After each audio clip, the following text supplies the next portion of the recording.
once again very warm welcome to our special transmission. Election में अब सिर्फ 16 रोज बाकी हैं।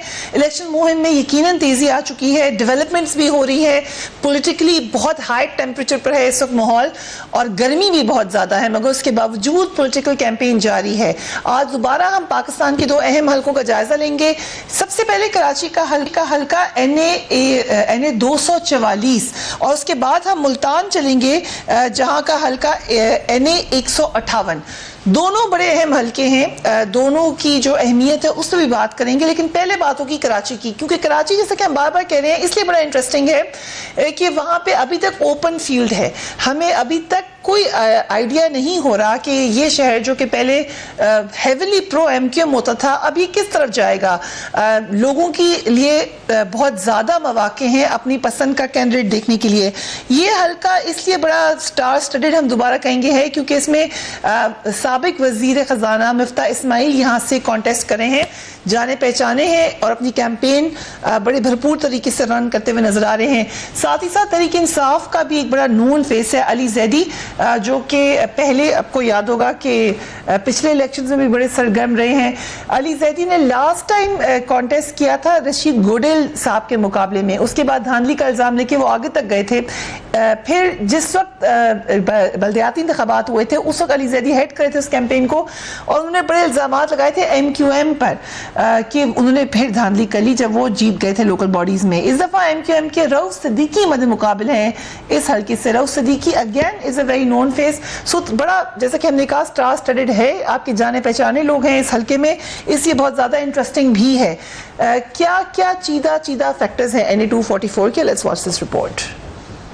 कराची के हल्का NA 244 में शामिल defence view, Akhtar colony, Manzoor colony, Mahmoodabad, hill park society, Karsaz, Faisal cantt, Gulshan Jamal, Dhoraji और KDA स्कीम शामिल हैं। इस हल्के में मद्दे मुकाबिल अहम उम्मीदवारों में साबिक वफाकी वजीर खजाना मिफ्ता इस्माइल, तहरीक इंसाफ के अली जैदी, MQM के रहनुमा अब्दुल रऊफ सिद्दीकी, पाक सरजमीन पार्टी के सईद शफीक, मुत्तहिदा मजलिस अमल के जाहिद सईद और पीपल्स पार्टी के मियां वक्कार अख्तर पग्गावाला शामिल हैं। ये हल्का ज्यादातर साबका हल्का NA 251 के इलाकों पर मुश्तमिल है। 2013 के इंतखाबात में इस हल्के से MQM के सैयद अली रजा आबदी 81,603 वोट लेकर कामयाब हुए थे, जबकि तहरीक इंसाफ के राजा अजहर ने 40,388 वोट लिए थे। तीसरे नंबर पर जमात इस्लामी के जाहिद सईद ने 27,166 वोट लिए थे। मुस्लिम लीग नून के निहाल आशमी चौथे नंबर पर रहे और उन्होंने 13,223 वोट लिए थे। देखना यह है कि इस बार कौन सी जमात यहाँ से कामयाब होती है।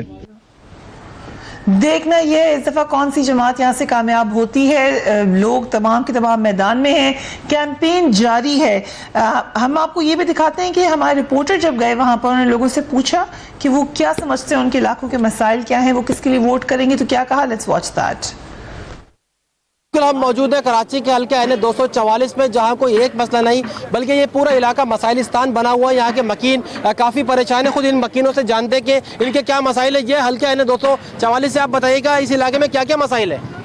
सर इधर तो ये मिसाइल है कि इधर एक तो आप देख रहे हो गटर का पानी आ रहा है, दूसरा मिसाइल इधर ये कि पानी नहीं मिल रहा लोगों को, गंदा पानी आ रहा है, लोग बीमार हो रहे हैं। इधर वोट आते हैं, वोट मांगने के लिए सब आ जाते हैं, पैप बिछा के चले जाते हैं, पानी तो आता नहीं है।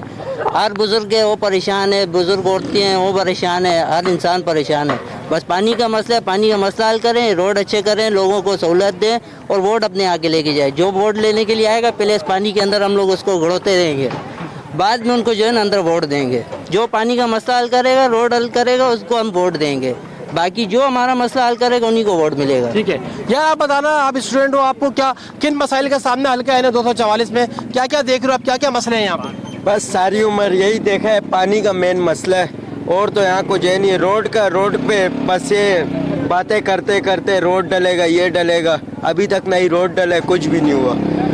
मेन मसला यहाँ पानी का है। कुछ इलाका मकीरों ने मसाइल बताया, हमारे कैमरामैन जो है वो खालिद जावेद दिखा सके, खालिद जावेद दिखाएंगे कि मसाइल हैं क्या क्या। ये तो एक इलाका है जहाँ गटर का पानी है, कचरा कुंडी है, साथ जो है टूटा हुआ रोड है और ये वो रोड है जिसपे गाड़ियाँ चलती हैं, लोगों को काफ़ी मुश्किलात का सामना करना पड़ता है, बच्चे गंदे पानी में खेलने पर मजबूर हैं, बीमारियाँ हैं। आप बताएं पानी का क्या मसला आपके इलाके के? पानी का ये 1 साल से हम लोग ये पानी की परेशानी का हम लोग ने लिया हुआ है। ये अगले रमजानों से हम लोग को पानी का परेशानी है। ये 4 गैलन 120 रुपए के लेके हम लोग गुजारा कर रहे हैं। कोई और है ये इस महीने में पूरे महीने में हम लोग को पानी दिया, गटर का पानी आ रहा है। कुछ इलाका मकीन अपने मसलों को बता रहे थे। गुज़िश्ता कई साल से इनके इलाके में मसले मौजूद है लेकिन उनको हल नहीं किया जा रहा और इस दफ़ा जो है वो कुछ नए चुनाव का वो इरादा रखते हैं कि कोई किसी ऐसे चेहरे को, किसी ऐसे उम्मीदवार को वोट दें जो इनके मसले को हल कर सके। जी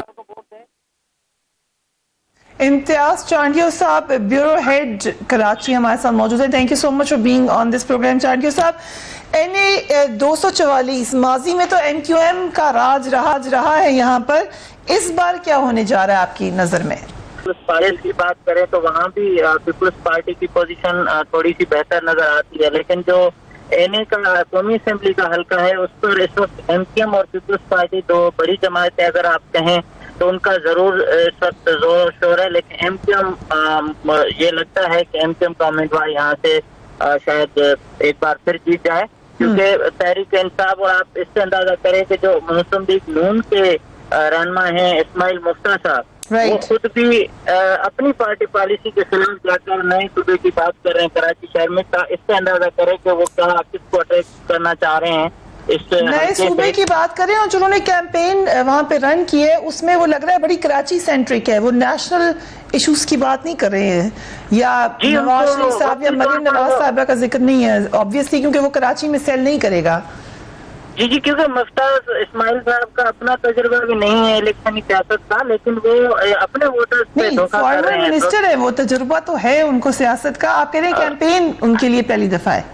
कैंपेन देखें मशहूर रहे हैं, और इसके अलावा ये है कि यहाँ इस हल्के में जो इंतखाबात लड़ने की सियासत है उसमें वो एक ऐसी बात कर रहे हैं जो उसकी पार्टी पॉलिसी के खिलाफ है। दूसरा ये कि MQM कम से कम अपने मौक़िफ़ पर मौजूद तो है, उनके वोटर्स उनके साथ रहे हैं, क्योंकि इस वक्त PSP की वजह से भी MQM को थोड़ा सा नुकसान होने का अंदेशा है कि PSP ने जो मौक़िफ़ अख्तियार किया है, अमन की बात की है, उससे भी जो उर्दू स्पीकिंग कम्युनिटी है वो भी मुतासर जरूर हुई है। ये नहीं है कि PSP को बिल्कुल वोट नहीं मिलेगा, ऐसी सूरत है।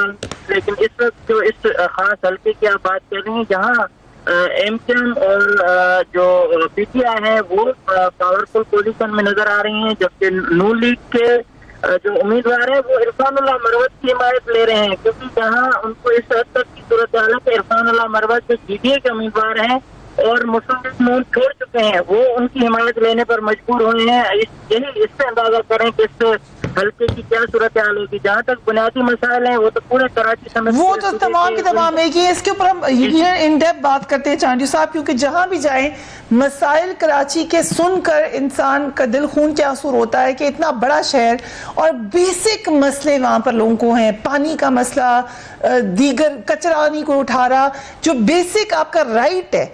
और कराची के वोटर को इसलिए हम बार बार कहते हैं कि कराची का वोटर बड़ा समझदार है। मैं पर्सनली समझती हूँ पूरे पाकिस्तान में जो कराची की डेमोग्राफिक है वो बिल्कुल अलग है, पाकिस्तान की बिल्कुल अलग है। सो जब कराची का वोटर आके हमें ये बताता है कि हमारे पास पानी नहीं है, हमारा कोई कचरा नहीं उठा रहा, ये बेसिक मसला जो कि यूजुअली हम समझते हैं कि एक मेट्रोपॉलिटन का रहने वाला है, ज्यादा पढ़ा लिखा है, ज्यादा समझदार है, पूरी उनको समझ है, जब उनको भी ये मसले अपने नजर आते हैं तो फिर वोट बड़ा सोच समझ कर डालना है कि आप किसको वोट डालने जा रहे हैं। मिफ्ता इस्माइल साहब से हमारे रिपोर्टर ने बात की, लेकिन पहले ब्रेक लेते हैं और फिर PSP से भी बात करेंगे आफ्टर ब्रेक की स्पेशल ट्रांसमिशन।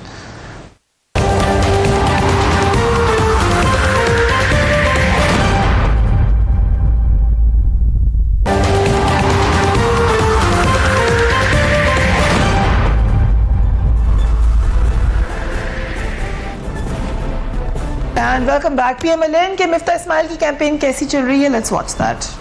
जी बिल्कुल, इस वक्त हम मौजूद है कराची के हल्का NA 244 में, जहाँ से मुस्लिम लीग नून के मिफ्ता इस्माइल जो है वो इलेक्शन लड़ रहे हैं। वो हमारे साथ मौजूद है, इनसे पूछते हैं। मिफ्ता साहब ये बताइएगा, सबसे पहले मुझे ये बताइएगा कितनी उम्मीद है आपको इस इलेक्शन के जीतने की? अल्लाह की मेहरबानी से बड़ा अच्छा कैंपेन चल रहा है, और इस इलाके के अंदर जहाँ पे आप खुद लोगों से पूछ लीजिए कि यहाँ पे सब लोग जो है वो शेर को वोट दे रहे हैं। मैं तो निकल रहा था, आपको देखा है, ये जितने लोग जमा हैं सब शेर को वोट देंगे इंशाल्लाह। अच्छा, थोड़ा सा ये बताइएगा कि NA 244 में कौन कौन से इलाके और इलाकों में मसाइल क्या क्या है? NA 244 दो PS के ऊपर मुश्तमिल है, 104 और 103। 104 के अंदर मंजूर कॉलोनी, अख्तर कॉलोनी, आजम बस्ती, चंद्रेश्वर कोट और डिफेंस व्यू का एरिया आता है, TP2 का। यहाँ पर जो सबसे बड़ा मसला है वो पानी का मसला है, उसके बाद जो नंबर 2 मसला है वो सफाई का मसला है, और सड़कें तो टूटी फूटी हैं, कोई काम इधर नहीं हुआ है। दूसरा जो NH 103 है उसके अंदर सोसाइटीज़ का एरिया आता है, Mohammad Ali society, Dhoraji colony, KDA, Delhi mercantile society वगैरह। उसके बाद फिर नेवल बेस है, और उसके बाद गुलिस्तान जौहर के कुछ चंद ब्लॉक्स हैं पहलवान गोट तक, जिसमें जौड़ मोड़ शामिल है, मुनव्वर चौरंगी शामिल है, जौहर चौरंगी शामिल है, परफ्यूम चौक वगैरह। वहाँ पर भी पानी का एक बड़ा सीवियर मसला है, बिल्डिंगों में पानी नहीं आता है, और क्योंकि बिल्डिंगों की कोऑर्डिनेशन नहीं हो सकती तो पानी खरीदना भी बड़ा मुश्किल होता है। रोड वहाँ पे इस जगह से काफ़ी बेहतर है, लेकिन सफाई का वहाँ पे भी एक मसला है, अक्सर स्विच की लाइनें चौक हुई हुई हैं, ये एक मसले हैं। तो ये 2 मसले जो लोग बहुत ज़्यादा बोलते हैं, और बिजली का एक मसला होता है। लोड शेडिंग के इलेक्ट्रिक काफ़ी कर रही है यहाँ पे, अब पूरे पाकिस्तान में इतनी लोड शेडिंग नहीं हो रही जितनी कराची में हो रही, तो एक ये भी मसला है। अच्छा मुफ्ती साहब, ये बताइएगा कि यहाँ से MQM जीतती रही है, पीपल्स पार्टी भी PS की निश्चित यहाँ से जीती थी, वाले क्या कहेंगे, जिम्मेदारी किसकी बनती है ये? जिम्मेदारी उन लोगों की है जो कराची के ज़िम्मेदार थे, वो MQM और पीपल्स पार्टी है, और इनकी बिल्कुल जिम्मेदारी बनती है। हमने पंजाब में खिदमत करी है, हमने पंजाब में काम किया है, और अल्लाह की मेहरबानी से अगर यहाँ के लोग हमको एक मरतबा मौका देंगे। शहबाज शरीफ साहब अब कराची से इलेक्शन लड़ रहे हैं, हम कराची को बहुत सीरियसली ले रहे हैं। रऊफ सिद्दीकी साहब हमारे साथ मौजूद हैं। रऊफ सिद्दीकी साहब, MQM जीती थी इस हल्के से लास्ट टाइम, सो वोट बैंक आपका था कराची में, मगर आज जब इस हल्के में हमारे रिपोर्टर फिरते रहे, लोगों से बात हुई है, तो वो बेसिक मसले उनके हल नहीं हुए। ना पानी का मसला हल हुआ है, बिजली वहाँ पे वो कहते हैं लोड शेडिंग बहुत ज़्यादा होती है, रोड वो कहते हैं हमारी ख़राब है। तो MQM ने क्या किया था इस अरसे में उनके लिए?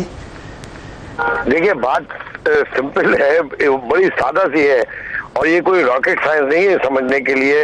मिसाल के तौर पे KEC है, ठीक है, कराची इलेक्ट्रिक है, ठीक है, ये आपको मालूम है कि ये किन लोगों के हाथों में है और इसके जिम्मेदारान कौन है। नंबर 1, हमने तो फिर भी मैनेज करके अपना जो भी अवामी प्रेशर डाल के इस मामले को किसी हद तक काम डाउन किया हुआ था, वरना तो ये पूरे शहर को अंधेरों में डालने में कोई कसर नहीं छोड़ी थी। फिर वाटर बोर्ड, कचरा उठाना, बताइए दुनिया का पहला वजीर आला रूए जमीन पर आज तक कभी कोई वजीर आला कचरा उठाने की जिम्मेदारी लेता है? माँ बदौलत ने कचरा उठाने की भी जिम्मेदारी ली, जब वो खुद नहीं कर सके तो चाइना को लाके दे दिया कि तुम कचरा उठाओ, लेकिन यहाँ के मुंतखब नुमाइंदों को ये अख्तियार देने का, और ये बदतरीन नाइंसाफी थी जो गुज़िश्ता 5 वर्षों में की गई। रऊफ साहब, इसमें आपका स्टांस बड़ा क्लियर है, लेकिन ये मैसेज तो जाएगा लोगों को कि पहले कुछ नहीं कर सके तो आप क्या कर लेंगे, ये मजबूरियों की दास्तान फिर सुनाएंगे? नहीं, कतई तौर पे नहीं। यहाँ की पढ़ी लिखी आबादी है, और हम इनके मुंतखब नुमाइंदे रहे, हम इनको हर बात बताते रहे हैं, और हमको इनको समझाने में कोई ज्यादा देर इसलिए नहीं लगती कि जब हम MQM हुकूमत में रही है, और जितनी देर भी रही है और जितना भी काम किया है वो MQM ही नहीं किया है। उसके बाद जब MQM को डंडा डोली करके बाहर निकाला गया, उसके बाद जो गैप आया है, उस गैप में किसी ने काम नहीं किया। जो ये शहर फिर भी जिंदा आपको नजर आता है, वो हमारे किए हुए काम का जर्क बर्दाश्त करता रहा है। आप अपने घर को 3 महीने के लिए मेंटेनेंस नहीं करेंगे तो आपका घर खंडर बन जाएगा। ये तो पाकिस्तान का सबसे बड़ा शहर है। सिद्दीकी साहब, अली जैदी साहब आपके खिलाफ कॉन्टेस्ट कर रहे हैं, और पिछली दफा PTI ने आपके हल्के से तकरीबन 50,000 वोट लिए थे। अली जैदी साहब ने कहीं और से कॉन्टेस्ट किया था, इतने ही वोट तब उन्होंने लिए थे रशीद गोडेल के खिलाफ, लेकिन उन्होंने एक ट्वीट किया है, वो कह रहे हैं कि sadly Rauf Siddiqui still contesting elections on NA 244, the same Rauf Siddiqui who is said to have been mentioned in the Baldia factory JIT, the same Rauf Siddiqui who was around on 12/2007, the second blackest day of Karachi. इसका जवाब आप देंगे? जो बहुत आसान जवाब है। ये तो लैक ऑफ नॉलेज की इंतहा है। आप मुझे बताइए, कौमी असेंबली के नुमाइंदे बन के कौमी असेंबली में जा रहे हो जिनके पास इत्तलाती नहीं है। नंबर 1, 12 मई 2007 को जो वाकया हुआ, जो सानिया 12 मई का हुआ था, उस वक्त मैं वजीर दाखिला था ही नहीं। 2 माह पहले मैं इस्तीफा दे चुका था, मैं तो था ही नहीं, और मुझे तो कोई जिक्र भी नहीं। जरा 1 मिनट हट जाइए। हाँ, वो भी मुशीर दाखिला थे, वजीर दाखिला नहीं थे, वो चीफ मिनिस्टर के पास ये वजारत होती है। नंबर 1 तो इतनी कम इल्मी के साथ अगर कोई कौमी असेंबली में जाए तो उसका अल्लाह हाफिज। नंबर 2, सानिया बल्दिया, दूर मेरा नाम नहीं, GIT इन्होंने पढ़ी नहीं, ये अकबर बंदोबस्त में चले जा रहे हैं कि सानिया बल्दिया, मैं इस सब कॉन्टिनेंट का पहला सिटिंग वजीर था जिसने एहतजाजन इस्तीफा दिया था सानिया बल्दिया के ऊपर, जिसके अंदर ना मेरे डिपार्टमेंट का कोई कसूर ना मेरा कोई कसूर, और मैंने सिर्फ इसलिए इस्तीफा दिया था कि जो 250 अफराद उसमें जल के शहीद हो गए थे वो गरीब बस्ती के हजारों लवाकिन थे, और मुझे यकीन था कि ये सियासत की नजर होगा और इनको लवाकिन को, वो तो बेचारे शहीद हो गए, इनके लवाकिन को भी पैसे नहीं मिलेंगे। तो मैंने इस्तीफा दिया, एहतजाजन इस्तीफा दिया, ताकि इनको कम से कम कंपनसेट मिल जाए, क्योंकि मेरे इस्तीफा देने से वजीर आजम और वजीर आला से भी इस्तीफा का मुतालबा होगा। और मैंने शौरी हालत में जब ये अपने आप को पेश कर दिया तो नतीजा वही हुआ कि प्रेशर पड़ा और इन लवाकिन की अक्सरियत को विद इन 7 डेज जो है वो मौका मिला। GIT इन्होंने पढ़ी नहीं, इनको पढ़ना आती है तो ये पढ़ ले। GIT में मेरा नाम ही नहीं, मेरा कहीं पे भी नाम नहीं है। ओके, ये तो ठीक है। रऊफ सिद्दीकी साहब कह रहे हैं कि उनका नाम कहीं भी नहीं है। Ali Jarid sahab, thank you so much for being on the program. I hope कि आपने उनका जवाब सुना होगा। नहीं, मुझे लाइन पे रखिए ना जब वो बात करें। जी, आप बिल्कुल हमारे साथ रही, बात करेंगे आफ्टर ब्रेक की स्पेशल ट्रांसमिशन।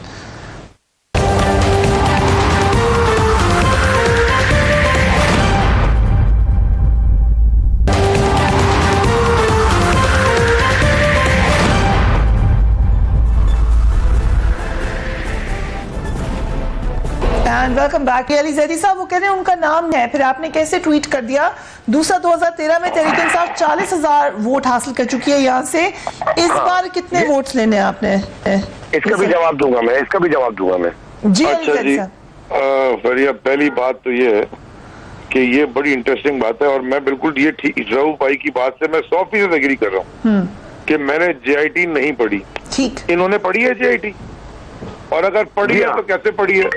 अगर आपने पढ़ी है तो आपने कैसे पढ़ी है? क्योंकि मैं तो अक्टूबर 10 से हाई कोर्ट में पिटिशन डाल के बैठा हूँ कि ये जो बल्दिया फैक्ट्री की JIT थी और उजैर बलोच की JIT थी और निसार मुराई की JIT थी, ये पब्लिक की जाए जैसे मॉडल टाउन की है।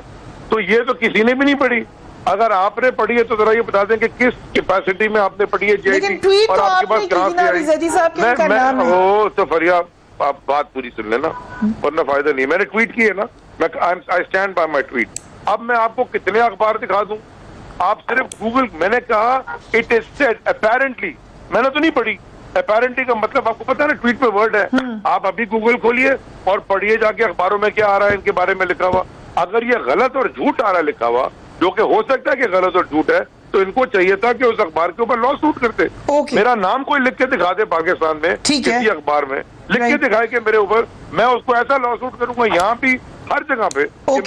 चलिए ठीक है, अब आप मुझे ये बताएं कि PTI की क्या स्टेटस है इस वक्त? क्या पिछली दफा आपने लोकल बॉडी पे कहा था कि धांधली हो रही है, उससे पहले रशीद गोडिल साहब के खिलाफ आपने काफी वोट लिए मगर आप हारे थे, उस वक्त भी आपने कहा था धांधली हो रही है। इस दफा तो कोई खदशा नहीं है धांधली होने का? देखिए, खदशा जो मैंने कहा था धांधली हो रही है तो फरिया माजरत के साथ आपने भी कहा था, आपके प्रोग्राम में बैठ के आपने वीडियोस दिखाई और कहा कि ये क्या हो रहा है।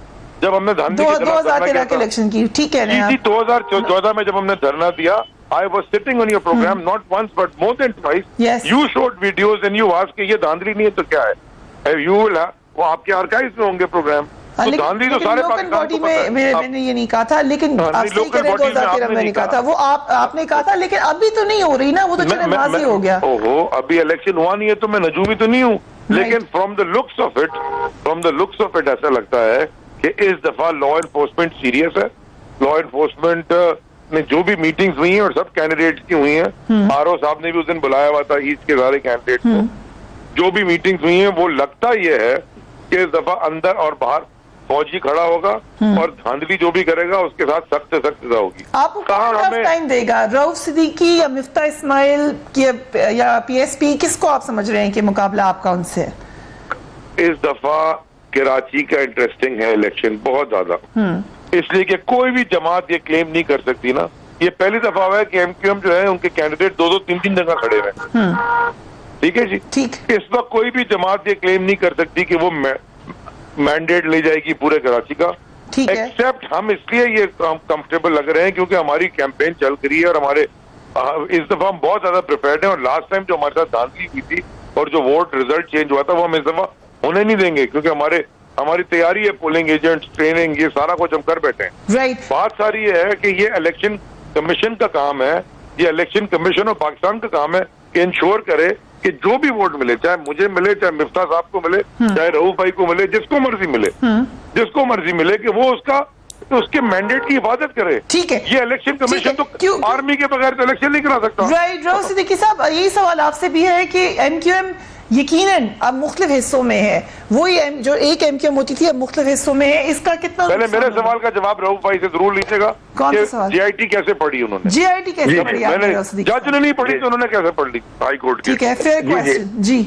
असल में जैसा अलीजादी भाई कह रहे हैं, GIT मैंने कैसे पढ़ ली, मेरे तो ये केस मैंने दायर किया था क्योंकि जो GIT हुई है उसमें ISI, MI, IB, रेंजर्स और दीगर इदारों के हाई लेवल ऑफिसर्स थे जिन्होंने वो GIT बनाई थी, और उसके अंदर मालिकान के इंटरव्यू लिए गए थे और UAE भी गई थी। एक बात वो सारी पब्लिक है जो मैंने अपनी पिटीशन में लगाई थी, क्योंकि इसके अंदर सिर्फ एक चुटकुला लगाया गया कि रहमान भोला को लाया गया था और उसने कहा कि जब ये सारा काम हो गया, आग लग गई, तबाही हो गई, ये हो गया, वो हो गया, आखिर में ये था कि मैंने ये सुना कि मालिकान से 4 से 5 करोड़ रुपए इस केस को कम कराने के लिए, खत्म कराने के लिए रऊफ सिद्दीकी को दिए गए और अम्मा सिद्दीकी को दिए गए। उसके ऊपर मैंने पिटीशन दायर कर दी और मैंने उससे कहा कि हेयर से के ऊपर बना दिया कि इसके अंदर मेरा कोई किरदार कहीं नहीं है। फिर कोर्ट ने उसको स्टैम्प कर दिया कि जी ठीक है, क्योंकि हेयर से के ऊपर मुकदमा थोड़ी बनता है। तो कोर्ट ने मुझे उस केस से, मैंने पिटीशन दायर कर दी तो केस ने मुझे, अदालत ने मुझे उससे बाहर निकाल दिया है। एक बात, फिर वो हाई कोर्ट के निगरान जज ने उस पर स्टैम्प किया तो मैं केस से बाहर आ गया। फिर एक एप्लीकेशन लगाई गई कि जब तक ये मुकदमा चल रहा है सारी जिंदगी, तब तक रऊफ सिद्दीकी को इसके अंदर शामिल रखा जाए। तो मैं अलीजादी भाई, मैं आपके तवज्जो से लाखों लोगों को, करोड़ों लोगों को बताना चाह रहा हूँ कि कुछ न कुछ तो मेरे तड़पाने का मंशा होगा, कुछ न कुछ तो मेरे तड़पाने का मंशा होगा, ज़ौक़ इबरत न सही शौक़ तमाशा होगा। तो भाई हम शौक़ तमाशा में है। दूसरी बात मैं बिल्कुल एग्री करता हूँ अलीजादी भाई की इस बात से कि ट्रांसपेरेंट फेयर इलेक्शन हो, बिल्कुल सही हो, उसके अंदर जो जीते वो हक नुमाइंदगी अदा करे। लेकिन मैं एक बात और बता दूं, लेकिन ये भी बता देना के साथ 2013 में की थी आप लोग। 2013 के इलेक्शन, 2013 के इलेक्शन में हमें बाकायदा तालिबान की तरफ से थ्रेट थी, हमारे पीछे बम लेके और खुद जैकेट लेके, खुद जैकेट लेके घूम रहे थे। उस हालत में हमने रवायती सीटें जीती थी। लेकिन 103 पे 3 महीने के बाद बाई इलेक्शन हुआ था नाजाबाद में, वहां पे 50,000 वोट मिला था PTI को। जब बाई इलेक्शन में 3 महीने के बाद जब मैं गया हूँ तो वहां पर फौज की निगरानी में पहला इलेक्शन था पाकिस्तान की तारीख में, बिल्कुल याद है। ख्वातीन की बूथ में भी फौजी थे। मैंने ये अप्रिशिएट किया था, मैंने कहा कि एक लाश किसी की भी गिरे, चाहे जमात का हो या कोई भी हो, एक इंसान अगर मर गया तो ये सारा जमीन का बोझ लेके मैं कैसे दिन गुजारूंगा। और वहां पर 28,000 वोट मैंने लिए, PTI को 2,000 मिले, जमात इस्लामी को 1200 या 2,000 मिले गालिबन, और पीस पार्टी को 1100-1200, और सबकी जमानतें जब्त हुई थी। लेकिन मैं फिर ये कह रहा हूँ कि देखिए फेयर इलेक्शन हो, और फेयर इलेक्शन पाकिस्तान के लिए बहुत जरूरी है। I absolutely agree with you, Rauf Siddiqui साहब। हमने मुल्तान का हल्का करना था, वो मैंने ड्रॉप कर दिया है, कल करेंगे, लेकिन आप बात मुकम्मल कर लें। मैं 2-3 जुमले और बोल दूंगा। मैं भी एक बात कहना चाहूंगा। 2013 का इलेक्शन इतना खराब इलेक्शन था कि इसके अंदर पूरे पाकिस्तान में लिसानी इकाइयों में तब्दील हो गया। एक पाकिस्तानी नेशनलिज्म बड़ा मुतासिर हुआ, ये सूबा इसका, ये गांव उसका, ये शहर उसका। ये कोई तरीका थोड़ी होता है। फेयर एंड फ्री इलेक्शन हो, जो जीते वो अपना हक नुमाइंदगी। मुझे बड़ी खुशी है रऊफ सिद्दीकी साहब कि आपने लिसानियत को कंडेम किया है, कंसिडरिंग MQM की जो हिस्ट्री रही। देखिए एक बात कर दूं, देखिए लिसानियत मिन जानी बल्ला है, सबके अपनी अपनी जबान होती है, उसे प्यार करना चाहिए, लेकिन उसमें सियासत भी होनी चाहिए, फखर नहीं करना चाहिए, उसकी बुनियाद पे सियासत भी होनी चाहिए। अली ज़ैदी साहब और ये सिद्दीकी साहब से यही पूछूंगी, वक्त कम है, को बता दे पानी का मसला कौन हल कर देगा?